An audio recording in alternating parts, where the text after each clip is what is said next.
Hi, I'm Catherine Mangiardi, and you're listening to Fierce Females Podcast. Each episode will strive to bring you the very best fierce females, from CEOs, entrepreneurs, nutritionists, healers, and just badass moms that are changing the status quo by living up to their full potential, all in hopes to inspire you to go out and live the life that you were meant to live. As women, we were all more alike than we are different, and we've all been through life challenges in one way or another. And you are not alone in the fight. So let's empower, learn, and lift each other up. Thank you, Dr. Barbara, for spending your afternoon with us and just sharing about a little bit about purse strings. And I think we both have the same passion of female and finance and the financial education world. And that's really why I started this podcast, Fierce Female Finance, is because so many more women need to get financial education. And I think we share that passion. Right. So we're like sisters with that. So can you just tell us, how did you develop Purse Strings? It's just such an amazing organization. And then, how did it come about? Because that just doesn't, happen overnight. It's a lot of work behind that. It is a lot of work, that's for sure. So it started because I worked for a large P&C insurance company. Mm-hmm. And my background is that I'm an adult educator. So I don't sell products or services. I'm not a licensed producer, but I build education for the insurance and financial industry. So anytime an industry is rolling out a new product or they have some changes going on within the organization where they need training support, I would go in and build out strategies and content to help support that. So I was working in the areas of sales where they were onboarding new agents to open their agencies. And I could see time and time again how much of the people they were bringing in were men. And when I would distribute some of the materials, all the materials that I saw, I noticed didn't reflect women or didn't reflect anyone who looked like me or was in my circumstance, which at the time was I was single. I saw happy families running down the beach. And I'd ask kind of, who's the audience for this product? And they'd say, oh, anybody, like you or me. And I said, oh, for me, because it looked like it was for a family. And so I was getting the wrong message. And as I stepped back and really evaluated it, I thought, they're really missing the female market because nothing here really speaks to a product or service that would accommodate me. And I would mention that to a few people along the way and read some articles. This was about 25 years ago. So it was quite a while ago. Yeah. So 25 years ago it was like, what, the 90s? Yeah, it was in the 90s. And it really wasn't popular then to talk about that. No, but I could see some organizations kind of reaching out, partnering like with breast cancer promotions and things like that. Right. Some auto dealerships and things like that were starting to partner. And I thought, they could do some things more innovative that could really speak to the female market and what they want. So I would bring this information back and talk to many people throughout the organization with kind of like, they weren't that interested. They didn't think it was a need. So long story short, I went on to start my own business, Provo Consulting, where I consulted with lots of different financial organizations, doing education, training, strategy, things like that. And I saw the same thing across all the other organizations. Same exact thing. A lot of men in those positions, a lot of materials that really focused on, the secular family for the most part, and a lot of sales processes that were very linear. And I know women don't buy something that way, and I thought I would never buy from someone who was giving me this kind of script. So I, again, was thinking they're missing this huge market. And so I took what I was thinking about and I thought, I'm going to validate if my thinking is true or not. So I commissioned a researcher and said, research everything on how the insurance and financial industry is serving women. And then tell me how women are set for their financial future. And how long ago was this? How many years? Well, this was about 6 years ago. Okay. And so, because what happened was, as I was working through Provo Consulting for many, many years and seeing the same thing over and over, then I myself went through a divorce. So I met other women who were going through divorce, and I could hear them say things like they weren't sure. Yeah, they weren't sure about the money in their household. They didn't know if they had insurance. They weren't They didn't know income or cash flow. They didn't pay the bills, so they weren't sure of how much money was going out. And I thought, you know what? This is foundational information every woman needs to know. That's just, I just have to cut you off right really. there, because it's so, gosh, you hear it all the time, and it's so sad to think that, you know, women just don't know what is going on with their finances in the household. And before they know it, their husbands walk out. And I'm not saying that's the case for all women, right? But before you know it, and you're left really trying to pick up the pieces and understand, or if your husband passes away, and you're struggling to catch up. Because, and it's so confusing, and you're overwhelmed, and you're already heartbroken, either if it's a divorce or your husband passes away, and then you have to figure out the finances on top of it. Exactly. So arming yourself is so, so important. No, you're absolutely right. But we know why women do it, right? It's because they are really tasked with so many things. Many are working, many are, you know, schlepping children to and fro. They're trying to get dinner on the table. And so many, not all, like you say, are like, just do it, right? Just handle it so I don't have to think about it. Yeah. And sometimes we've grown up in households where that was the tradition. So we just kind of accommodated that same tradition. My previous podcast just said the same exact thing. It's true. Where you grow up in households where the husband or the father pays all the bills, and the mom just sits back and just lets him pay the bills and has no idea what's going on, or what's coming in or what's coming out. So you see that for your parents.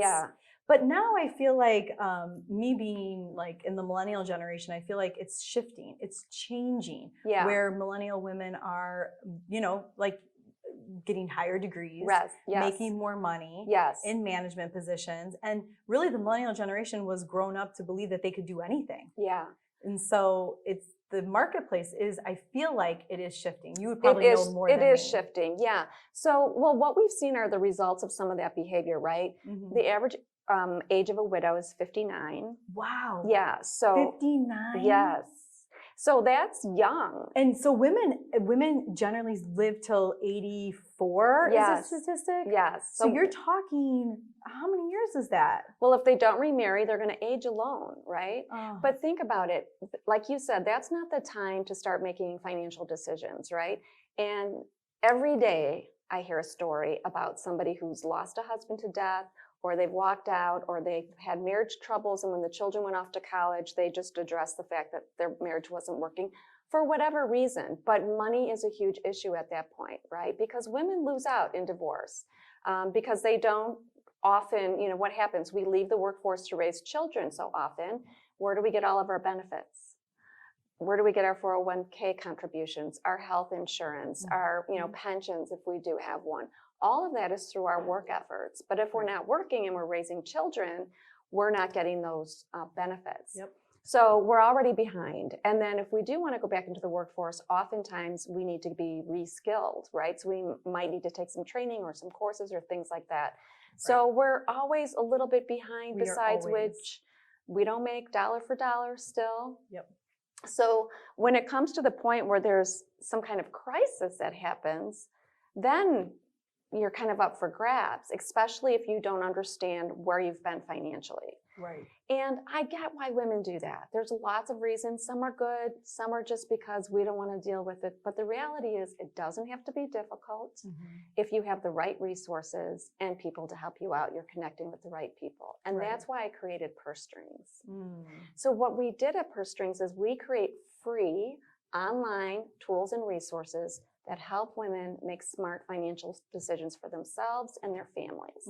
So it's geared towards those women who kind of find themselves in transition of some sort, but also for our younger girls who are graduating from college, and they might be leaving with student loans, but they're high potential earners, right? And they're going to be needing insurance, they're going to buy homes, they're going to increase their wages. They're going to need life insurance. They're going to need lots of protection in the future. They're going to need investments.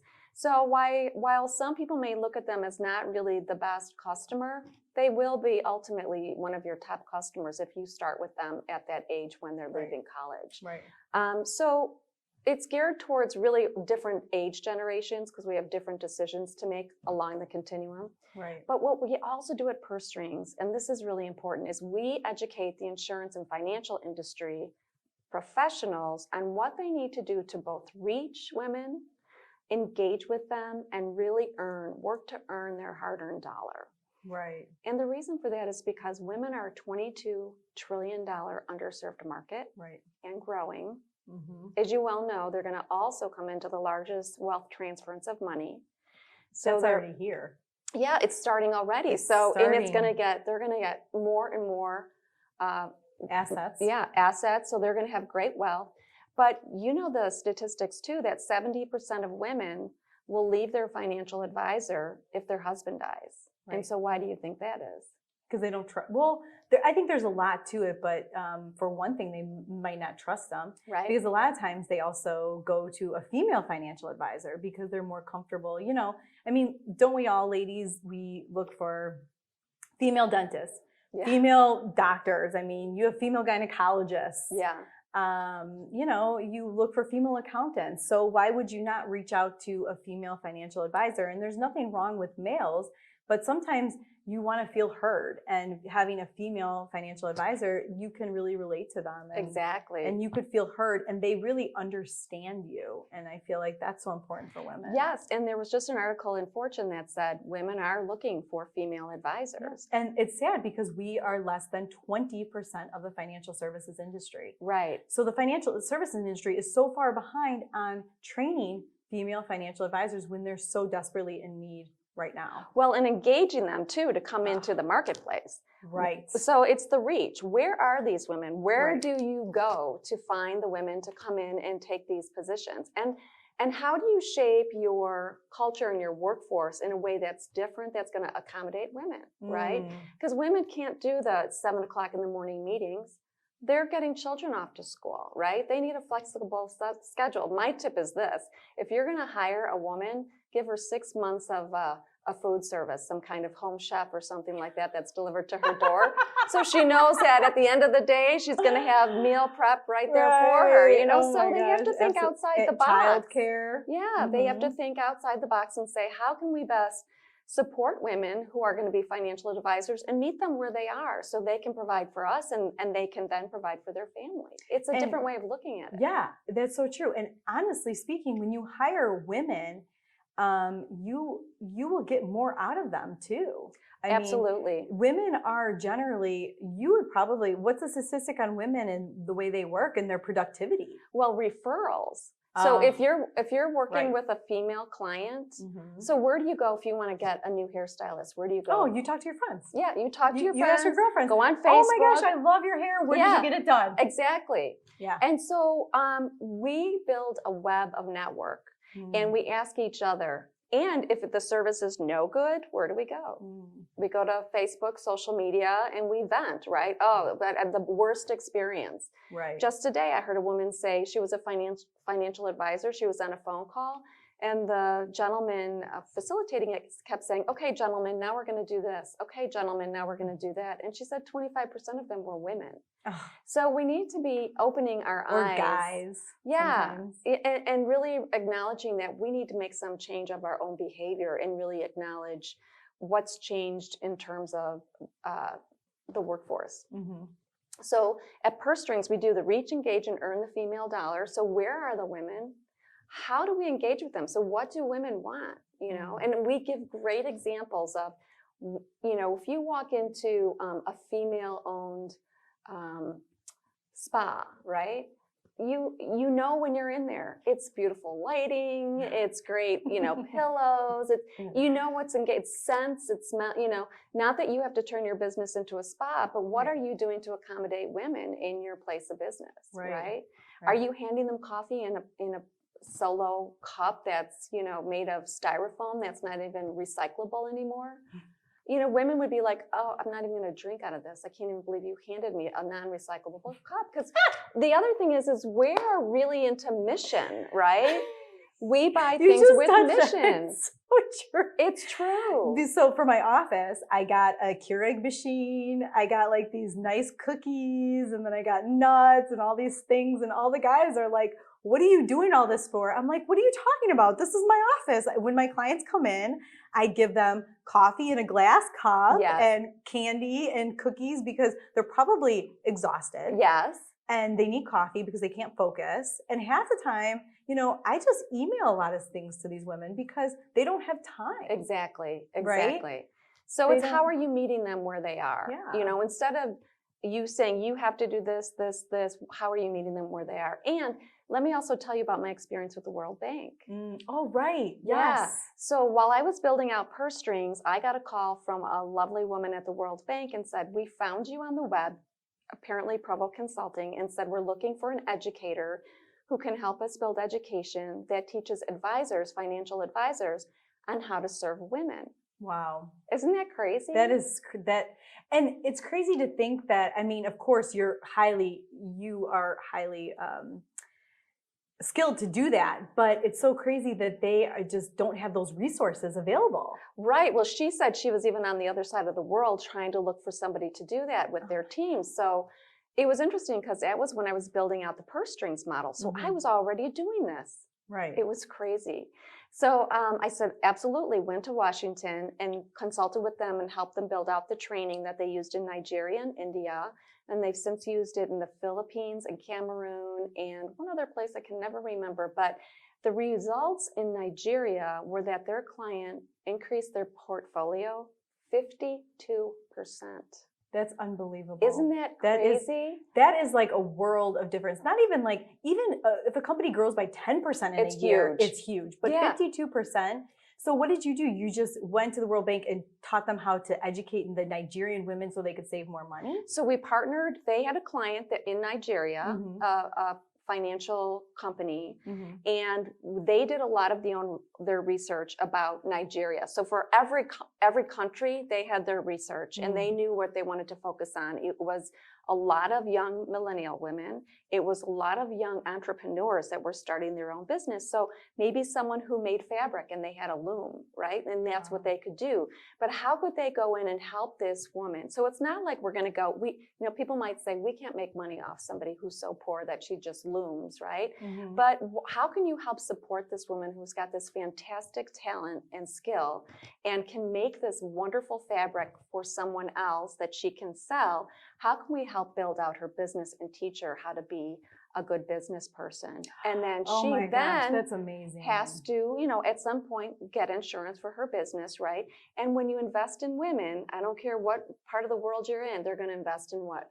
Their family, their community, their healthcare. It just ripples out. Right. So we built, my company, Provo Consulting, built out the content about what does this company need to do? What is it that they're looking to do? We always start with the end in mind.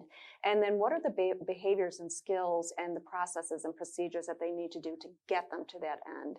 And we decide what those are with the organization, and then we build them the tools and the strategies to do those things, and then we teach it to them. Wow. Yeah, so it's training is not just a one-shot deal. It's training with a lot of organizational support, a really good implementation process, and practice and feedback. And if you get those things rolling, you get really good results. Wow. So I've since worked with them again on banking on women, so doing the same thing for banks. Sorry, go ahead. We do the same thing. We did the same thing for banks, and they're using it in Ecuador and Vietnam. So this need to serve women is worldwide. It is. And really here in the U.S., we need to start making some traction. If we don't start changing the trajectory of where we're going, we are 208 years behind. Yes. I think I got that from Melinda Gates' new book. Yes, her video. She had an amazing video, like 208 years. Like no one on this planet alive will be alive in 208 years. So, it's remarkable where we really need to start investing in women because like you said, if you invest in a woman, she is going to make sure she has the proper health care. She's going to spend the money on her children, which will change the future of the next generation. Right. So it makes sense where Nigeria and Vietnam and Philippines need to start investing in women-owned businesses. Yes. And less than 3% of the venture capita, like you said, goes to female entrepreneurs. And that's here in the United States. Could you imagine around the world, it's got to be less. I know, it's true. So we really look to organizations, we look to other financial institutions, we look to organizations that support women, I think, if we looked at the top 5 companies or places that you went in the last week, you went to a Target, you went to a grocery store, you went to a Walgreens or maybe CVS, you went to maybe TJ Maxx or maybe you went to Macy's. These companies are all supporting, all have female consumers. These are companies that can really add value by looking at this market and saying, we value you and we're going to do all we can to support you.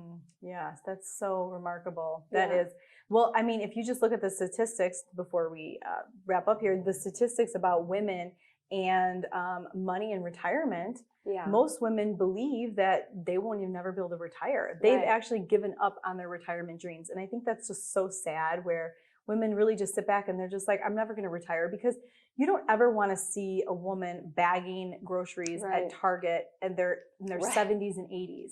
And people say, oh, they just want to be there. No, they want to be at home with their grandkids. Right, exactly. Right? Or, like older women that don't have long-term care or haven't saved the adequate amount of money for their future. They're stuck in nursing homes that they should not be in, or they even become a burden to their family because their family has to take care of them. And then you see like old elder abuse. I mean, it just goes. It compounds. It compounds. So I feel like younger women these days really need to understand, take control of their future, take control of their finances, and invest money, because most of the time women don't invest. No, because, well, and when women do invest, they do better than men. That's a stat. I could actually see that. What is the statistic on that one? It's a smidge, but they do better all the time. They're a little bit more, not so quick to react. They wait it out a little bit more. Wow, that's amazing. I've never heard that, but I'm sure I've got a ton of stats. There's going to be. Well, I do know that women, they're always behind, because what happens was that you get your paycheck, right? And then you designate it to all those bills, and then you have a little bit of money left over. So then you save the little bit of money that's left over, but you're already behind because you're still not making the same amount of money as a man. Right. So you're still making only 82 cents for every dollar a man makes. So you're already behind because you're still paying the same bills, but then you're not making the same money. And women will often do this. They will care for their children and give the money to their children before they'll put it in their retirement account. So, and a lot of times, yes, it's necessary, but sometimes they're helping out children who are in their 20s and 30s and 40s before they're saving for their own retirement. So we need to give a nod to women to stop doing that and really look at their own financial future. Right. And then also, when you're giving a nod, get a nod to women to make more money and choose careers that are the same pay scale as a man and demand those extra, that raise, and to make extra money, because so many women don't feel that they're worthy to make extra money. They don't negotiate. They don't, right. They need to negotiate. Whatever line of work they choose to go into, they have to make sure they're equipped with the information on what they should be making, and look at their skill sets and their level of experience and really go in and negotiate for themselves. Absolutely. Because if you don't negotiate, you're already behind, right? Everything is kind of a domino theory. If you don't, make on par, you have more student loans because women are back in school and getting those higher degrees.